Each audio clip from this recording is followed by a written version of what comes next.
Hi everyone, welcome to Momentum for Life TV. I'm Gus Rickard. I'm going to take you through some squat progressions today. So I'm just going to teach you how to do a basic squat and show you a couple of kind of more advanced squat movements that you can do once you've got the basic squat. So the most important thing to start out with a squat is that you can get into this bottom position. If you can't get into the bottom position, don't even try, because you're going to trash your joints. You'll trash your knees or your hips or something.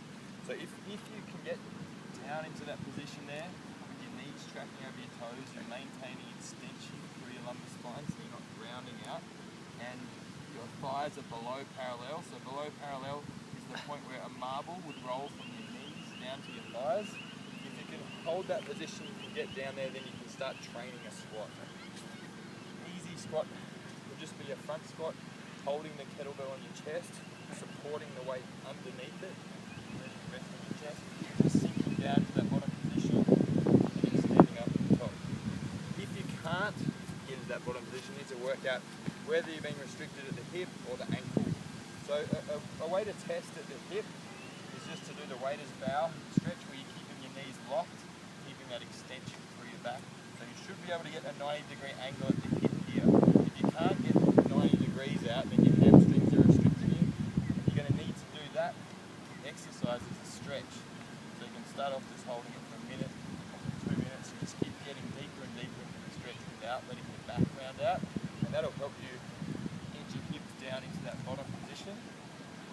The next thing to do, if it's not your hip, it could be your ankle.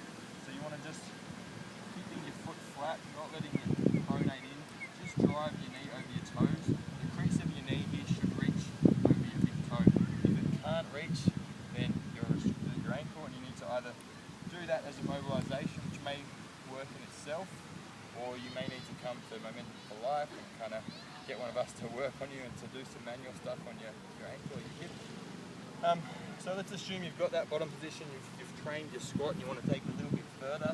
You can then start going into a squat press. So a squat press, you're just going to hold the kettlebell with one hand. You want to have a nice straight wrist. Kettlebell rest on your forearm and on your upper arm, and your forearm rest on your chest there, so it's the rack. Again, you want to come down into that bottom position. Just drive up overhead. So it's really important with the overhead press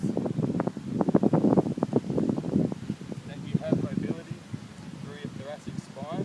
So a way to test that is just to lift your arm up overhead.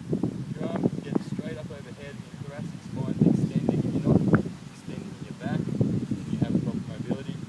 You might see if someone's restricted through their thoracic spine, they try and go overhead and they don't quite get there. See, my arm's not vertical, or they compensate by extending their lumbar spine, in which case you have to do a mobilization. A really simple one to do is just a long lie on the foam roller. So you just want to make sure your head and tail are both supported. Just breathing slowly into your tummy through your nose. Again, the more relaxed you are, the easier it's going to be. The faster the move's going to work.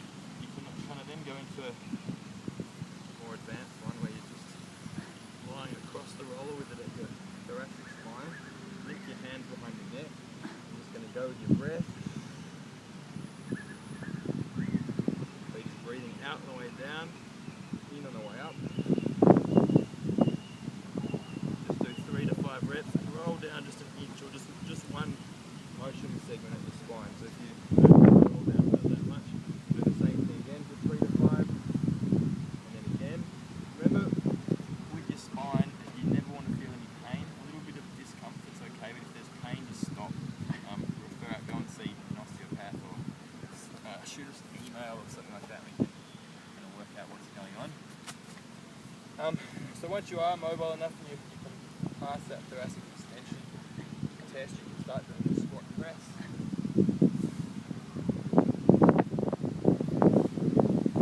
can work on them for a couple of weeks, and then a more advanced movement still will be an overhead squat, where we're just holding the position there, so you're keeping your arm extended, keeping your shoulder shrugged, so your shoulder girdle is supported, and you just come it down into the squat.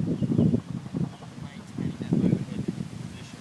So it's important here your tongue stays on the top of your mouth, keep looking straight ahead, or keep looking out the kettlebell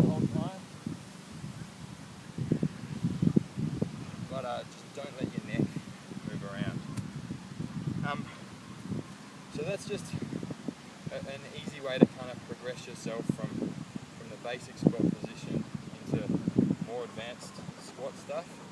If you're a trainer and you want to learn that stuff, you can learn it from FMA strength training. It's a course that we've done by Mark Buckley. Really awesome stuff. Or if you want to just get fit yourself, come into Momentum for Life and do a workout with us. Thanks. See you soon. How's that? Still recording.